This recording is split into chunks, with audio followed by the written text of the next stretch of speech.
The 2011 Cricket World Cup Final, India versus Sri Lanka. Wankhede Stadium, Mumbai. MS Dhoni stands still. Nuwan runs in. The ball lands in his arc. Dhoni swings. The ball disappears into the night sky.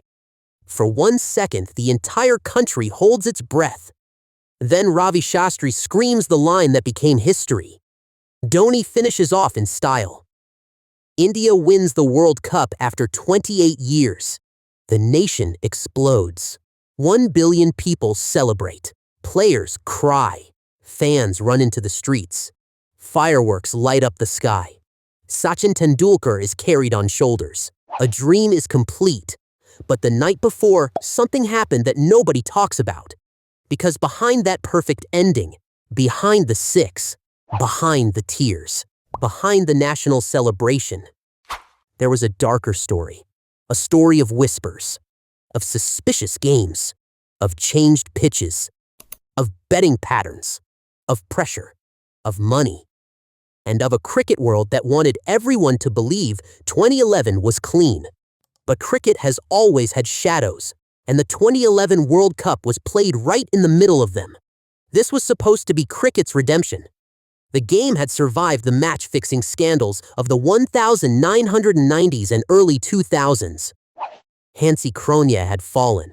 Bookies had been exposed. Players had been banned. The sport had promised change. New rules, new anti-corruption units, new monitoring, new trust. By 2011, cricket wanted a fairy tale. It got one. India won at home. Sachin finally lifted the World Cup. Dhoni became immortal. But even during the tournament, there were questions. And one match in particular never fully escaped the shadow. India versus England. Bangalore. The 27th of February, 2011. A group stage match that should have been remembered as a classic. India batted first. Sachin scored a brilliant 100. The crowd was loud. The energy was electric. India made 338. A huge score. Almost a match-winning score. Then England chased. Andrew Strauss played the innings of his life. 158 runs. Calm. Brutal. Unbelievable. The game swung wildly. India looked in control. Then England did. Then India again. Then England again. Finally, the match ended in a tie. 338 each, one of the greatest World Cup games ever played. But almost immediately whispers began. Not proof, not convictions. Whispers. Questions about betting movements. Questions about odds. Questions about how the match swung so violently. Questions about how certain moments looked too perfect for the betting market. Reports later claimed that bookmakers had made unusual profits around parts of the tournament. Some former officials and commentators raised concerns about how much illegal betting surrounded big India matches. And that was the problem. In cricket, sometimes the scorecard tells one story. The betting market tells another. India versus England became a classic. But it also became part of the unease. Because by 2011, cricket fans had learned a terrible lesson. A great match can be real and still be surrounded by people trying to exploit it. That is the dark truth. Match fixing is not always about making one team lose. Sometimes it is about one over. One no ball, one field change, one slowdown, one collapse, one moment. That is why the shadow is so hard to kill. Because the match can still look beautiful. The crowd can still cheer. The players can still become heroes. And somewhere far away, someone can still cash out. Then came the final. India versus Sri Lanka. The 2nd of April, 2011. Wankhede Stadium. But before the first ball was bowled, controversy had already entered the ground. The pitch became the story. Reports claimed the surface for the final had been changed shortly before the match. The original plan was said to involve a fresh pitch. Then, around 48 hours before the final, a used pitch was chosen instead. That decision sparked anger, confusion, suspicion. The Wankhede curator, Sudhir Naik, was reportedly unhappy with the change. There were claims that officials had influenced the decision. There were claims that the ICC pitch consultant wanted a different surface. There were claims that local ground staff felt pressured. The official explanations were technical. Balance, conditions, suitability. But cricket does not hear technical explanations when the World Cup final is at stake. It hears something else. It hears advantage. It hears interference. It hears manipulation. And India were playing at home against Sri Lanka in Mumbai on the biggest night in Indian cricket history. That was enough to create a storm. A changed pitch is not proof of corruption, but it is fuel, and cricket already had too much smoke around it. The surface in the final was slow. It gripped. It made stroke-making difficult. Sri Lanka batted first. Mohali Semifinal played one of the greatest World Cup final innings ever. 100 of pure class. Elegant, quiet, deadly. Sri Lanka reached 274, a serious total. Then India began the chase, and immediately the dream started to crack. Virender Sehwag was out. Second ball, gone for 0. Lasith Malinga struck. The crowd fell silent. Then Sachin walked in. This was the moment. The entire tournament had been built around him. His last real chance at a World Cup. His home ground. His city. His destiny. But destiny does not care. Malinga bowled. Sachin edged. Sangakkara caught it. Sachin was gone for 18. Wankhede froze. India were 31 for 2. The fairy tale was dying. And this is where Dhoni made the decision that changed everything. Yuvraj Singh was the man of the tournament. He had scored runs, taken wickets, fought through illness, carried India through pressure games. He was in form. He was the emotional heartbeat of India's campaign. He was expected to come in, but he did not. Dhoni came out instead. The captain promoted himself ahead of Yuvraj. At the time, it looked like genius. A masterstroke. The move that won India the World Cup. And yes, it worked. But the truth is darker. It was not just genius. It was desperation. India had lost both openers. The ball was gripping. Malinga was dangerous. Muttiah Muralitharan was waiting. Sri Lanka had momentum, and Dhoni knew something. He had played Muralitharan for years at Chennai Super Kings. He knew his release, his pace, his angles, his tricks. He also knew that a left-hander like Yuvraj against Sri Lanka's offspin could be exposed at that moment. So Dhoni walked in, not because the plan was perfect, because the game was slipping away. He had barely scored in the tournament. His form was poor. The pressure was insane. If he failed, India could lose. If India lost, the country would never forget. This was not calm leadership in a vacuum. This was a man stepping into a burning building. Dhoni and Gautam Gambhir rebuilt.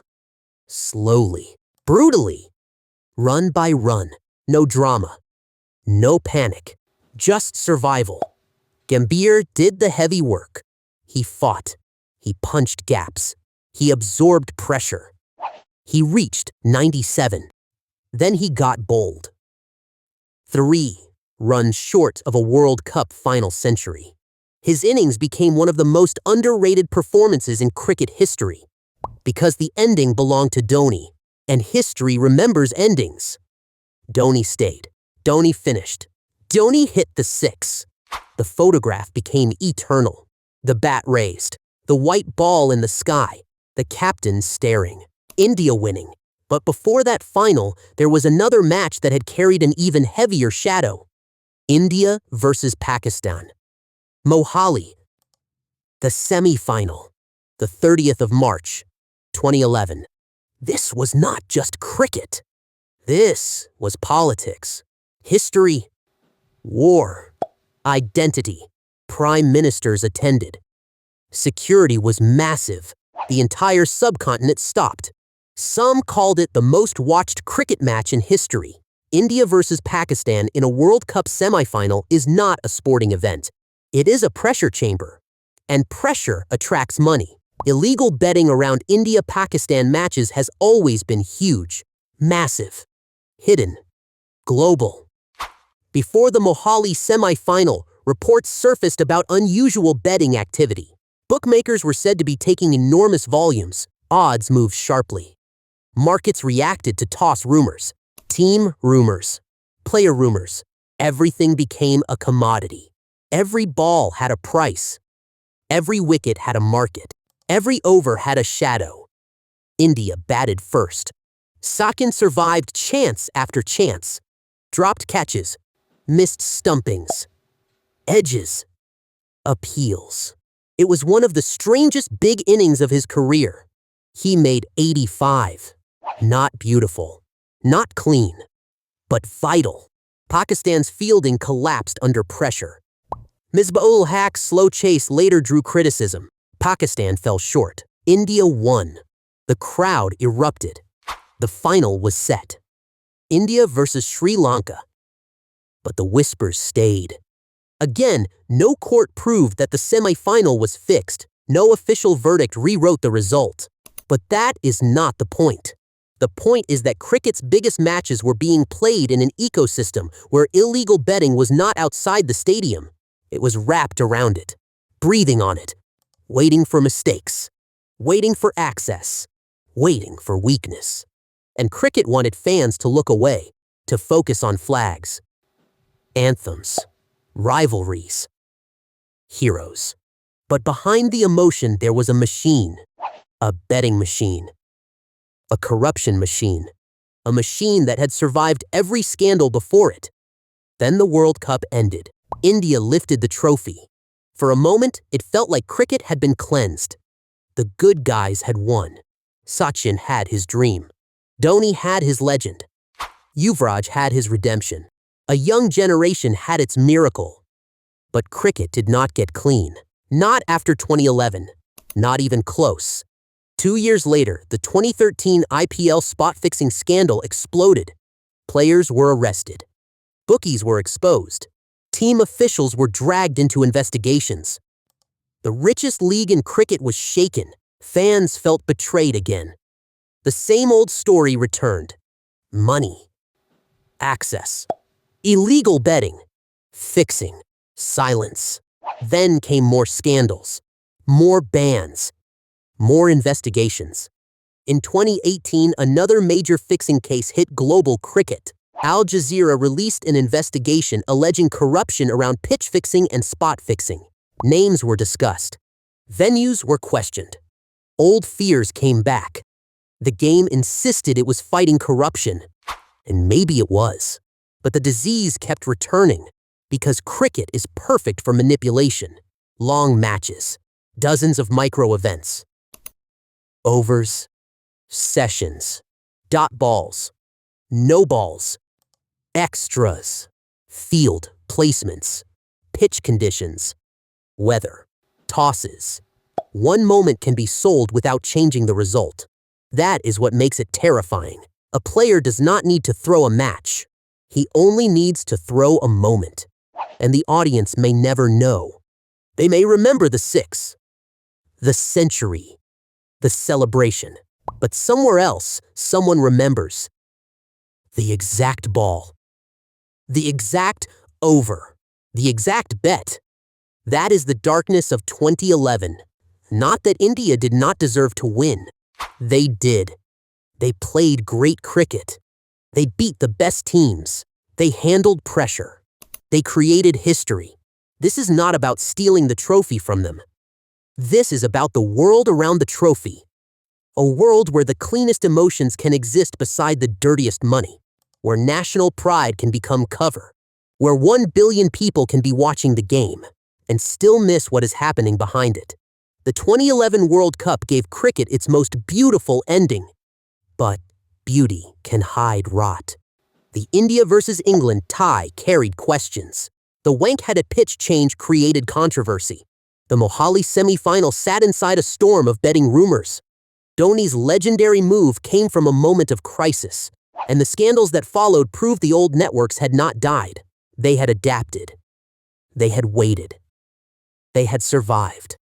That night in Mumbai, Dhoni's six gave India a memory that will never fade. Children ran into streets. Strangers hugged. Families cried. For one night, cricket felt pure again. But purity is often the easiest mask to sell, because when a nation is celebrating, nobody wants to ask ugly questions. Nobody wants to hear about bookies. Nobody wants to hear about pitch disputes. Nobody wants to hear about suspicious markets. Nobody wants to ruin the fairy tale, so the fairy tale won. The questions faded. The trophy shone. The six kept replaying. Again, and again, and again. India won. 1 billion people celebrated. And somewhere in that celebration, the same people who had been destroying cricket for decades were celebrating too. Because they didn't care who won. They already had.